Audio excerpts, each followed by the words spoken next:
Hello there, guys. Chances are, if you are watching this video here, there won't be a stream tonight, if you know. And today we are going to be basically talking about something else. It's also video game related, but yeah, so let's check it out. So everybody's played video games for decades now, and I'm pretty sure everybody has their own favorite and things like that. And this is a little bit about a nostalgia of possibly what happened through the ages. And obviously there are things like, you know, back in the day, back in 2000 something, oh my gosh, that was what, Tidus, Final Fantasy X, and people thought that was something. And then now we transition into today, which is like, you know, wow, PS5. That was PS2, now PS5. So, yeah, quite a number of things have changed besides graphics, console numbers, things like that, pixels, yeah.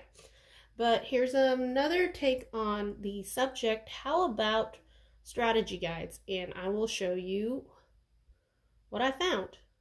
And so here we go. My example, the Final Fantasy series.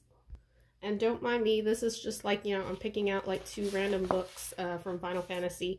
Yeah, so no, it is in order because Final Fantasy VII, the original came before Final Fantasy VIII, but the remake did come after Final Fantasy VIII. So therefore it is in order. So when it comes to these two games and stuff, back in the day there was no way to portray the game any better. With the graphics that they had. It was very limited technology at the time. And then nowadays we have actually higher resolutions and better computers and such. Oh, I also have a remastered copy of this Final Fantasy VIII. But it's a remastered copy, not a complete remake. Now the remake is something else, but no spoilers, just saying. So, going back to my point, back then the games, they didn't portray as much graphics back then, but look at the strategy guides you would get back then. Fully colored pages, maps detailed, you know, it's like a lot of material, but it's like cool stuff, and sometimes it's like, I feel like you get post-productions and some stuff that was taken out. My favorite thing of looking at these books is actually reading ahead and finding where they had misprints and stuff, and that would be my Easter egg for these strategy guides. Like, I think there was one in this book where Zell's book, I couldn't find it anywhere, even with a strategy guide, and then they kind of listed where it might be in the description, power-up items right there on that page, and I somehow just like took that as a hint, and I found it in the game. So yeah, it kind of still had that nice discovering effect where you go into the game and you discover the game and just play along, and you find the nice things along the way, which is pretty cool. I mean, that's how games should be, interactive, fun, but not too challenging, because I don't know where some of these creators, they are saying that it has to be so challenging to the point it's frustrating. I'm like, I don't think you're selling a game then. I don't know where your logic comes from, but video games are actually supposed to be fun. But that's just my opinion. Who's gonna accept it anyway? Yeah, so, yeah. But back to the point. So, this book was the original strategy guide back in like, what, 1999, 2000? And it's very colorful, side quests, bestiaries, and things like that. Now, fast forward to modern day age, and Final Fantasy VII Remake has a very nice cover, right? It's matte, the cover quality is just about the same, things like that. But take a look at the inside content. It's in black and white. It's in black and white, and it's like, wow, what a world of difference. I mean, somebody actually made this book and then actually sold it, and I have no clue. So I'm not sure if like this book is not legit. I mean, I ordered it online and this is what they sent, and I'm like, okay, it's in black and white. It doesn't really have an author's name to it. Oh wait, it does. Marty Grant. Yeah, it comes with the table of content, and it's so different. It's like so completely cheap compared to this, or as opposed to this. I was like, this is fantastic right here. It's very pretty. Every page has color to it. And I'm like, wow, what a major difference. Although ironically speaking, this game had less graphics than this game.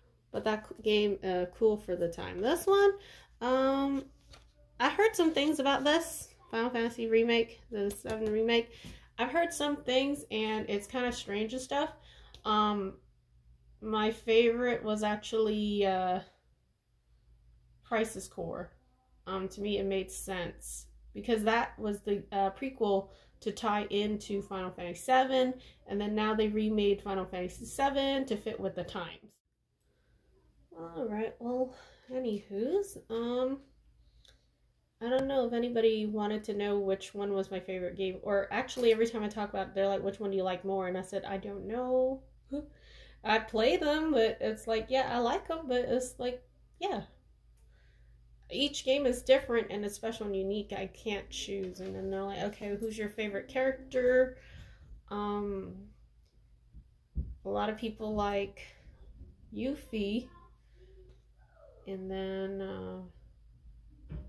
I don't know. Everybody makes the whole team. So it's like, I really can't choose which character from which character. Alright, so if you want me to tell you who's my favorite character from Final Fantasy VII, it will be Sang. Sang is like the absolute, like, almost perfect assistant there ever was. In Crisis Core, there was the one where there was this mission in the clip. Spoilers. He actually had 99% of the stuff done. There was only one that he didn't have, and that was a special mission that Shinra said that the stuff needed to be delivered. And he had 99% of the paperwork. And I said, that is fantastic. I've never seen anybody that actually had so much dedication before, but yes. And I would have to say that he said the one line that I really liked was like, he said, "Don't worry, we're paid much more than you are." So I was like, okay, he does more of the dirty work, but he gets paid well. So I'm like, okay, that's really nice. And if you were to say or ask, who's my favorite Final Fantasy VIII character? I would have to say Zell. Zell's pretty cool. I think he's funny and he's pretty awesome. He takes everything very well. Who's the least favorite character for both games? I would have to say I don't like Dr. Hojo. He represents pretty much everybody that is like, they want things done, but instead they can't do it themselves. And he's totally like a leech. Like he's just totally experimenting on people and trying to like see what they can do and stuff. But you know what? If he can do it all this stuff, why doesn't he just do it himself? Because he can't. And it seems like he's just such a user. I don't like him. And other people would have thought, oh, I thought you would have hated Sephiroth. I'm like, but Sephiroth actually can hold his own game. Like, if you told him to do something, he's actually going to do it himself. No more games. He actually would say, come and try. And when he went up against Genesis, he's like, okay, no more Mr. Nice Guy. And I'll show you why. So, he actually has his own medal. Well, like, yeah, Dr. Hojo's just like, ugh. And also, like, one of the creepiest things, I don't know if you ever played Final Fantasy, Dirge of Cerberus. One of the creepiest things I ever saw was Lucrezia and Hojo together. I'm like, how does that even work? No. she seems so oh so very nice, and he's just like such a mean user of a man, and he's creepy, and he was in the opening and then he disappeared, and it's like there's just something strange about this man. But I'm like, okay, he exists in the fantasy world, so I'm like, okay, sure. But I'd stay away from that guy. Who's my least favorite character in Final Fantasy VIII? I wouldn't say that there's like a character that I disliked. But I'll tell you the moment that I really disliked Squall.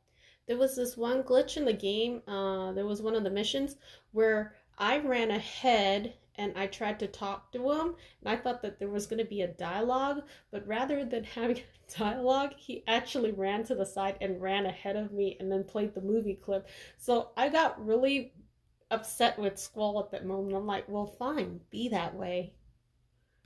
I mean, like, if I were to get the clip and I'd show you, like, he was so rude. I ran up to him, I tried to talk to him, and then all he does is he just phased off to the side like and ran ahead as if I wasn't important.